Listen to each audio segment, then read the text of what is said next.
Olá, meu amorzinho, tudo bem? Quero falar com você sobre Tarde, de Olavo Bilac. A primeira dica que eu te passo para você entender a lógica deste livro é que ele foi publicado em 1919 e o seu autor, Olavo Bilac, tinha morrido meses antes, em 1918. Portanto, ele é uma obra póstuma, ou seja, publicada depois da morte do autor. A segunda dica é que Bilac morreu aos 53 anos, ou seja, ele já não era mais um ingênuo, um menininho inocente. A terceira dica é que esse livro é composto de poemas que o Bilac vinha escrevendo e acertando no decorrer de muitos e muitos anos. Ou seja, nada aqui é puro impulso. Na verdade, é tudo feito com muito cálculo, foi tudo muito bem pensado. A quarta dica é que este livro é de sonetos. Na verdade, são 98 sonetos. Você lembra o que é soneto? Soneto é um poema composto de 14 versos que podem ser decassílabos, ou seja, de 10 sílabas poéticas, ou então alexandrinos, ou seja, de 12 sílabas poéticas. Nós temos duas estrofes de 4 versos cada, que nós chamamos de quartetos, e mais duas estrofes de 3 versos cada, chamadas de tercetos. Portanto, o soneto apresenta 2 quartetos e 2 tercetos, exatamente nessa sequência. E montar um soneto exige um esforço racional enorme. A quarta dica é o nome do livro, Tarde. Aqui eu preciso destacar que os valores mudaram da época de publicação desse livro, 1919, até hoje. Eu me fui da época em que o entardecer, associado ao pôr do sol, lembrava tristeza. É quando está acabando o dia, está chegando a noite e é a hora em que todos vamos dormir. Eu mesmo dormia entre 8 e 9 da noite. Eu seria daquelas que ficariam incomodadas desse jeito. Ele disse que podia ir até as 10. Não, começa às 10. Começa às 10 horas? Que tipo de festa começa às 10? Isso te incomoda mesmo, né? Ela começa às 10? Já você não, né? Você é de uma geração bem diferente. A sua geração aplaude o pôr do sol na praia do Arpoador, lá no Rio de Janeiro, ou na Praça do Pôr do Sol, em São Paulo. Por quê? Porque o entardecer, o pôr do sol, é a chegada da noite. Vocês curtem a noite. Exato, meus little monsters. Vocês querem até se casar com a noite. I'm gonna marry the night. Olha só como tudo mudou. Tarde, já para Olavo Bilac, fazia lembrar outros valores que foram facilmente entendidos pelo público da época. Lembre-se que Bilac era o queridinho da época, chegando até a ser eleito o príncipe dos poetas brasileiros. Mas você, Little Monster, se prestou atenção em todas as dicas que eu passei, é capaz de recuperar esse conjunto de valores daquela época. Veja bem, a tarde está ligada ao final da vida, à velhice e, paralelamente, ao amadurecimento. E muitos dos poemas desse livro terão justamente o final da vida como tema. É o caso, por exemplo, do primeiro soneto, Hino à Tarde. Vou deixar aqui na descrição deste vídeo um link onde você pode baixar esse livro e conferir os poemas que eu vou citar aqui neste vídeo. Em Hino à Tarde, o poeta já começa dizendo que não gosta da glória do sol ao amanhecer. E também não gosta do sol ao meio-dia, no momento em que ele está cheio de calor. Ai, calor, credo! Ele diz que gosta do sol ao entardecer, naquela hora que antecipa a noite, ou seja, antecipa a morte. Mas que é também o momento em que aparecem as estrelas. Bom, você deve saber que o Bilac tinha o apelido de o poeta das estrelas. Mas por que ele ganhou esse apelido? Porque ele adora falar de estrelas. Mas por que ele adora falar de estrelas? Porque as estrelas representam aquilo que é o superior, o alto, o excelso, o sublime. E olha que interessante, as estrelas aparecem durante a noite, ou seja, o sublime muito próximo da morte. É como se Bilac sentisse que a sua velhice, o seu entardecer, essa proximidade da morte, é também o mesmo momento em que ele está no seu melhor. Essa ideia também está presente no segundo soneto, ciclo, em que cada fase da vida é associada a uma diferente fase do crescimento de uma planta. A manhã ela está associada ao momento em que a nossa vida se inicia. Por isso ele associa esse momento ao verbo sonhar, porque o início da vida é o momento que a gente sonha. Já o meio-dia, ele é associado ao momento em que surge a flor. E você se lembra das aulas de botânica que a flor ela está ligada à reprodução. Ou seja, olha a associação que ele vai fazer, né? Ao dia, flor é o momento do amor. Daí o verbo amar. Já à tarde é o momento em que aparecem os frutos, ou seja, o resultado do amor, o resultado da reprodução, o resultado das flores, né? É o momento em que a gente colhe tudo o que aconteceu no decorrer da existência. É o instante do verbo pensar. Já à noite, associado àquele momento em que as plantas começam a murchar, os ramos começam a cair quase tocando o chão. Parece até um choro, né? É o momento do verbo lembrar. Reforça-se aqui a ideia de que a tarde é um momento de reflexão. E esse será o toque do resto do livro. Reflexão, reflexão.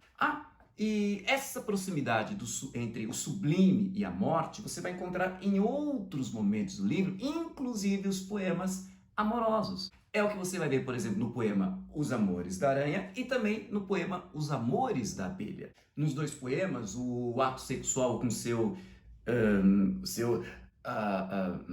como é que eu falo? O seu clímax.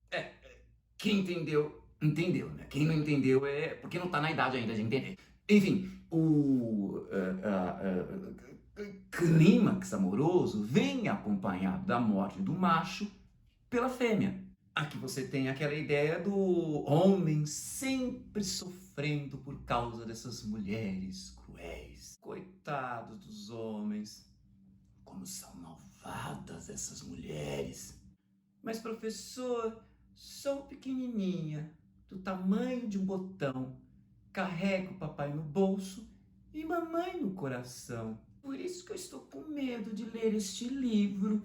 Você falou em clímax amoroso? Calma, calma, calma. Não é à toa que o Bilac foi um sucesso na sua época. Ele tem aqui sim o erotismo, mas é um erotismo empolado, que a gente chama de erotismo retórico ou de salão. É um erotismo de falar bonito, nada autêntico, nada natural, nada real. Porque eu mesmo não imagino ninguém naquela hora do rala e rola, né, chegar no seu parceiro e falar assim: chega-te a mim, preme a tua carne contra a minha carne e consumaremos um pecado sem fim.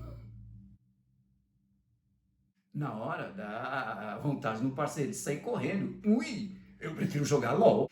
Aliás, essa linguagem empolada, muito elaborada, muito sofisticada, chama atenção neste livro, Tarde. É justamente isso que vai fazer com que você preste atenção no fato de Bilac estar aqui obedecendo às regras formais do parnasianismo, que é a sua escola literária. Trata-se da preocupação com a perfeição formal, que você vai ver, por exemplo, em vários poemas deste livro, no apego ao soneto, ao verso decassílabo ou ao verso alexandrino, ao uso de vocabulário seleto ou vocabulário raro, ao emprego das rimas ricas, ao uso do enjambement, o apego ao ideal da...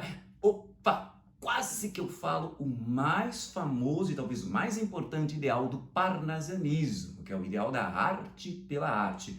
Ou seja, a ideia de que a obra de arte, ela tem que ser apenas bonita, não tem que se preocupar com qualquer outra coisa como temática social, política, religiosa, filosófica. Apenas isso. O poema precisa ser apenas bonito.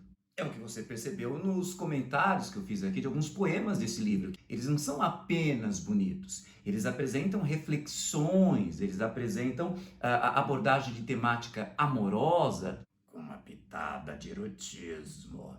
Aliás, o parnasianismo, que era inimigo do daquela emotividade exagerada, desbragada do romantismo, o Parnasianismo ele defendia a objetividade, ou seja, a poesia não deve ter emoção do seu poeta, do seu enunciador.